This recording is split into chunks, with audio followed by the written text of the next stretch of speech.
Nettoyage et désinfection en élevage de porcins. Objectifs généraux. Le nettoyage consiste à enlever les souillures et toute matière indésirable, résidus d'aliments, poussière, etc. La désinfection permet de diminuer le nombre de micro-organismes. Le nettoyage et la désinfection permettent ainsi de limiter la persistance de contaminants dans les bâtiments et équipements d'élevage avant l'introduction des animaux dans leur logement. Fréquence de nettoyage-désinfection. Un protocole de nettoyage-désinfection doit être réalisé dans chaque salle après le départ des animaux en maternité, post-sevrage et engraissement. Étape du nettoyage-désinfection. Le nettoyage et la désinfection doivent être effectués en 10 étapes. Étape 1. Sortie du petit matériel. Étape 2. Trempage entre 2 et 12 heures. Étape 3. Dépoussiérage. Étape 4. Prélavage à haute pression. Étape 5. Vidange de la fosse à lisier. Étape 6. Application du détergent avec une durée d'action de 20 à 60 minutes. Étape 7. Nettoyage et rinçage. Étape 8. Désinfection. Étape 9. Séchage du bâtiment d'une durée de 12 à 24 heures. Étape 10. Test de propreté. Étape 1. Préparation de la salle. Raclage des plus grosses salissures, déjection et restes d'aliments. Sortie du petit matériel, tapis, hogettes, etc. Nettoyage et désinfection par immersion dans un bac. Étape 2. Trempage. Réhydratation des salissures pour faciliter le nettoyage. Le plus rapidement possible après la sortie des animaux. Automatisé par une rampe avec des buses à tourniquet. Par séquence de 5 minutes de trempage toutes les 15 minutes. La durée minimale est de 2 heures, voire optimale en 12 heures. Étape 3. Dépoussiérage. Dépoussiérage des parties hautes avec un tuyau d'eau ou auger plat à longue portée sans changement de buse. Étape 4. Prélavage. Il est important de commencer le nettoyage par le toit. Permet d'éliminer la matière organique et 80 à 90% des germes. Privilégie un débit de 28 à 30 litres par minute avec de l'eau propre, avec une moyenne de 40 bars ou de haute pression supérieure à 120 bars.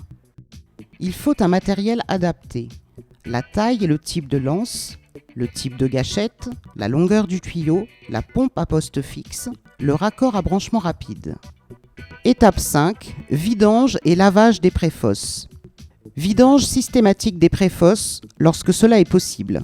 En l'absence de caillebotis relevables ou de possibilité de les laver par le haut, la pénibilité de cette opération ne permet pas de la préconiser systématiquement. Le lavage doit être réalisé 1 à 2 fois par an ou en cas de problème sanitaire. Le port d'équipements de protection adaptés est obligatoire si descente dans les préfosses. Étape 6. Détergence. La détergence améliore le lavage en attaquant le biofilm. Il faut respecter la concentration du produit détergent préconisée par le fabricant. Le temps de contact est de 20 à 30 minutes minimum. Il est impératif que l'application du détergent soit moussante. Le port des équipements de protection individuelle est obligatoire pour la manipulation et l'application des produits. Étape 7. Nettoyage et rinçage. Il ne faut pas négliger la phase de rinçage qui élimine les petites particules de matière organique restantes avec le jet à basse pression en privilégiant un débit élevé. Étape 8. Désinfection. La désinfection détruit les micro-organismes persistants après le nettoyage. Il faut utiliser un désinfectant avec triple homologation, bactéricide, virucide, fongicide. Il faut respecter la concentration et la quantité de produits nécessaires. Il faut appliquer le désinfectant sur des surfaces détrempées mais pas trop sèches, par exemple 1 à 5 heures après le nettoyage, pour assurer un temps de contact et une efficacité maximale du désinfectant sur les surfaces. Il est impératif que l'application soit faite avec un canon à mousse pour garantir une application moussante. Il faut respecter le bon dosage du produit. Le port des équipements de protection individuelle est obligatoire pour la manipulation et l'application des produits.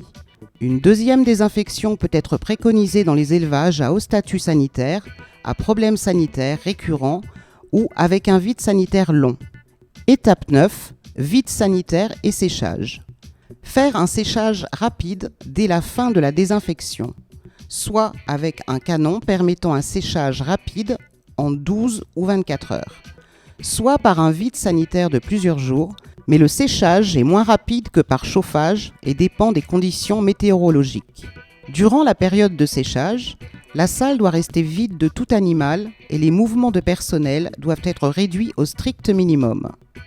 Étape 10. Contrôle du nettoyage-désinfection. Pour réaliser le contrôle, il faut utiliser du papier essuie-tout avec 4 épaisseurs, humecté d'eau propre, contrôler 300 cm² et donner des notes.